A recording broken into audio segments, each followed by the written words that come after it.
Asante sana Mheshimiwa.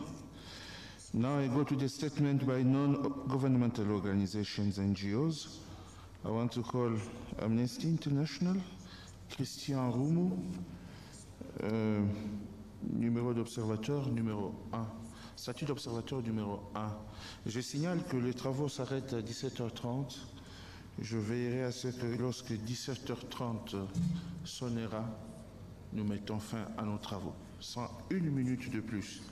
Est-ce qu'Amnesty International est là? Amnesty, oui. Ouais, vous avez la parole pour 3 minutes maximum. 3 minutes. Honorable Chairperson, over the past 2 decades, the protocol has greatly contributed to the improvement of women's and girls' rights on the continent. However, challenges such as gender-based violence and lack of access to resources, education, and healthcare persist. Women remain disproportionately affected by conflict and violence. Sexual exploitation and state-sanctioned discrimination and violence based on sexual orientation, gender identity and expression, or sex characteristics have unfortunately remained a reality for many. Achieving women's economic rights in Africa is also still a challenging task.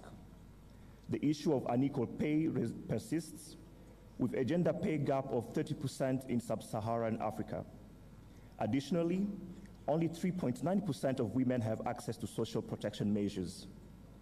Women encounter numerous barriers to entrepreneurship, including limited access to credits and financial resources, criminalization of the informal sector, and difficulty accessing leadership positions.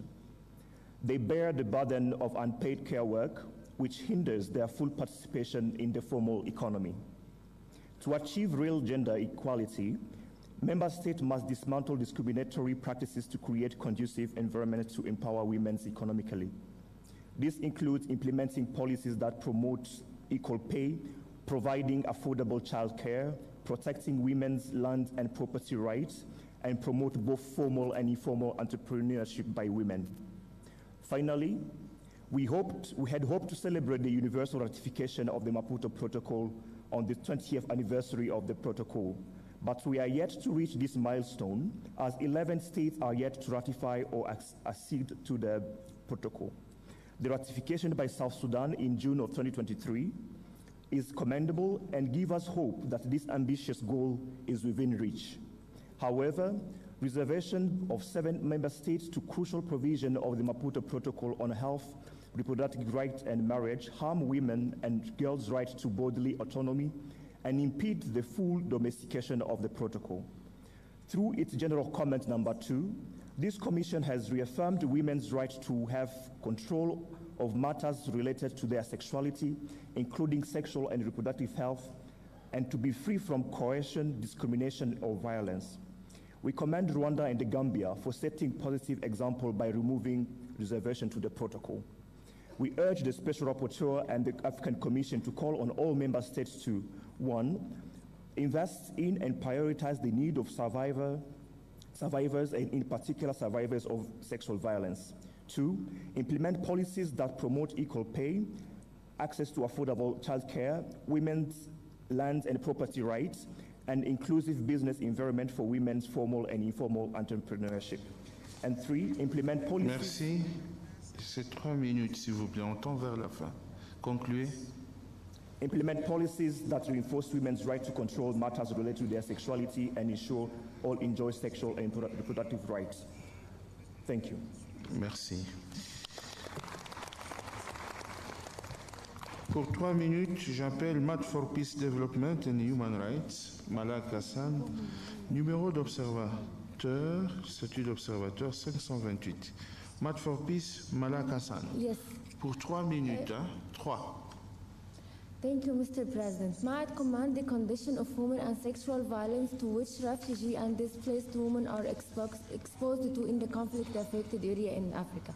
For example, in Sudan, the Unit of Combat Violence Against Women and Children documented 136 cases of sexual violence since the outbreak of the war, in addition to 12 cases of sexual violence in the campus of refugees in South Darfur, including a case who died as a result of complementation from severe assault, which is documented in August. For example, also in Ethiopia, conflict-related sexual violence continue in Tigray, even after the November 22 peace agreement, in which party to the conflict agreed to case all the forms of hostilities, including sexual violence. However, medical record relieved that 1 to 8 cases of the conflict-related cases violence occurred from November till June 2023. Mr. Commissioner, in this context, may I call on the government of Ethiopia and Sudan to ensure a credible and transitional justice process that responds to the views of the need of the humanitarian right violation, including conflict-related sexual violence. We call also on the Special Rapporteur on Women's Rights to ensure accountability for the gross human rights violations and the crimes that has been occurred to the women in all African conflict-affected areas. Thank you. Asante sana. I want now to give the floor to the Special Rapporteur of Women in Africa for the conclusive remarks. Commissioner, if you can make it in maximum 10 minutes, because we are running after time. Maximum 10 minutes so that we can finish. Thank you very much, Chair. I hope that it will be less than 10 minutes. I just want to express my appreciation and gratitude to all who intervened in reaction to the activity report I just, the sessional activity report I just presented. To Tanzania, Algeria, Cameroon, Ethiopia, and Angola, thank you very much for highlighting the significant strides that are being made at the national level towards the implementation of the Maputo Protocol. These are just steps to the right direction, and it is quite commendable.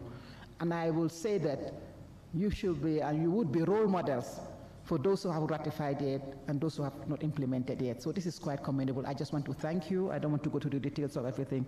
But I also note that Ajay has indicated that we should be conscious of the fact that despite the significant strides being made, we still have a lot of work to do. This is something that is recognized, and I know that this is something that is taken on board. We have to have a sustained resolve to ensure that we're able to bring on board those who are not yet on board. But most importantly, I think it is important also that we should sustain our efforts, because what we are seeing in globally now when it comes to women's rights is anti-rights movements and pushback, clawbacks on some of the rights that we're getting, retrogression. So as women's rights activists, as states that are interested in the implementation of the Maputo Protocol, we need to really push back and reinforce our resolve to ensure that we don't lose the gains and the strides that have been made. I think the issue of conflict and instability is a matter of grave concern to my mechanism, Special Rapporteur on the Rights of Women in Africa, and this is an area that we are focusing attention. I've been collaborating with partners to see what we can do. But you've raised a very important issue in terms of women being part of the peace building and peacemaking process. This is something that we've been addressing in most of the events that we've been collaborating with states that have been involved in conflict-related sexual violence, conflict-related gender-based violence, to see that how do we ensure that women play a big role in the peacemaking and peace-building process in line with the Maputo Protocol and also in line with Resolution 1325. Because as we all know, conflicts normally caused by the men. So the women should be given the opportunity and the chance to have a role in ensuring that they are able to rebuild and reintegrate and ensure that there is sustained and lasting peace that will avert that situation. So this is very important. I think Ethiopia also mentioned some of the strides made in terms of legislation at the national level. I want to commend Angola also for the proposal to have a roundtable on 20 years of Maputo. This is what we want. We want every state to be conscious of the strides made, but the challenges that we're still confronted with and the uphill task that we have going forward, and try to see how we can innovate in ensuring that we're able to implement the provisions of the Maputo Protocol. So it's a step in the right direction, and I would like other states to replicate that and the mechanism of special rapporteur is ready to collaborate with you as you organize that roundtable. If you get us involved and let us know at the right time, we'll be more than happy to collaborate. So this is as far as the states are concerned, but just to thank you because you are the member states, you are the people who actually adopted the Maputo Protocol, so we have a responsibility incumbent to ensure that we realize its benefit for the interest of the women of the continent, so that it doesn't just become a very good inspirational document on paper and it cannot be implemented. So I take on board all of those, and we will continue to work together in collaboration for the implementation of the Maputo Protocol. Amnesty International, thank you, the NGOs. I've noted the concerns you've raised and also the challenge you've posed that we should actually urge states to invest in resources for victims of gender-based violence and people that need to be encouraged. I think this is something that we also take on board, and we note, and we're ready to collaborate in that direction. Map for Peace on the issue of conflict-related sexual violence and the call to action that you have had for both Ethiopia and Sudan in terms of accountability for gross violation of women's rights during the conflicts that is still ongoing and had actually happened previously in Ethiopia. These are well noted, and these are matters of great concern for me, my mechanism as Special Rapporteur on the rights of women in Africa. At this juncture, I would just want to reiterate the fact that, as I indicated at the very end of my report, to indicate that I'm ready to collaborate and my doors are open, and it is important that we must focus attention on the relevance of ensuring gender equality and empowering women cannot be overstated, as a country's progress is intrinsically tied to women's equitable participation and inclusion. That recognizing and empowering their right fulfills moral imperatives, drives economic growth, social development, and stability. It is therefore essential to foster an environment where women's voices are heard, their rights are safeguarded, and their contributions are valued. As it can be understood from the report I gave, the status of women in Africa presented both achievements and challenges, as has also been highlighted by the states that have contributed, their achievement and their challenges. So I call on all to work together as we celebrate 20 years of the Maputo Protocol. And I want to once more express my gratitude to all the invaluable partners who've been working with me, providing financial resources, technical resources to facilitate the work I have to do. Some of them are present with us here today, and I really want to call upon you and thank you to continue the collaboration and the assistance you've been given. I thank you all for your kind attention.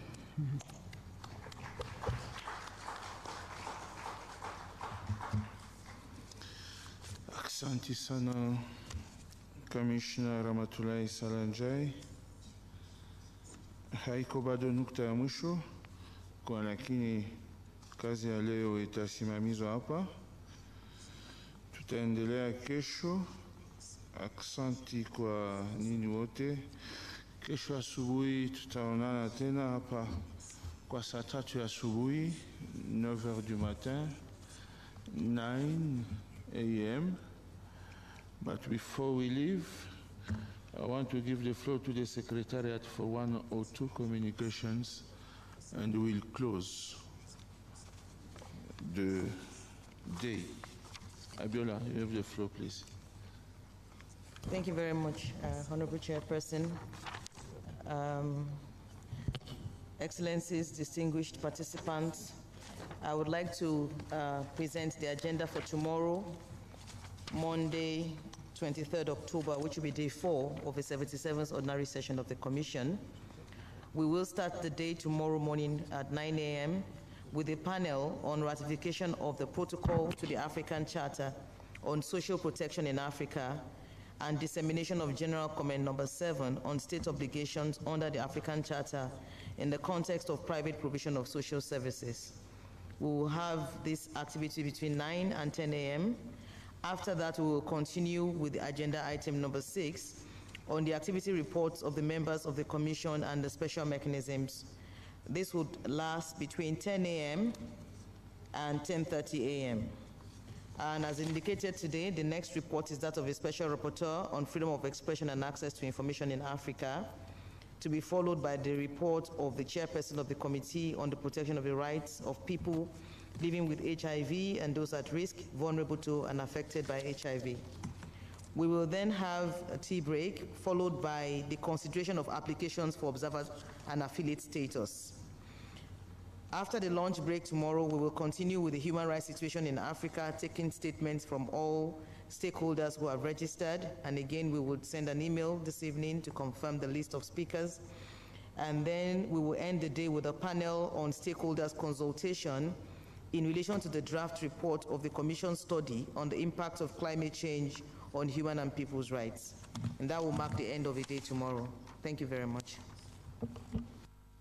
Merci beaucoup. Nous déclarons donc la journée de cette deuxième journée de la 77e session ordinaire de la Commission africaine des droits de l'homme et des peuples. Et nous pensons que vous serez nombreux demain à 9h pour que nous puissions continuer.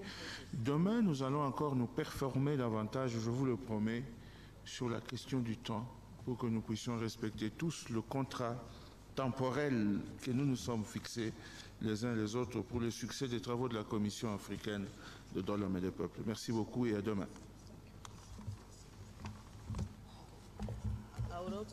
I would like to indicate, I would like to inform all participants that tea and coffee are being served at the same places where they were served yesterday.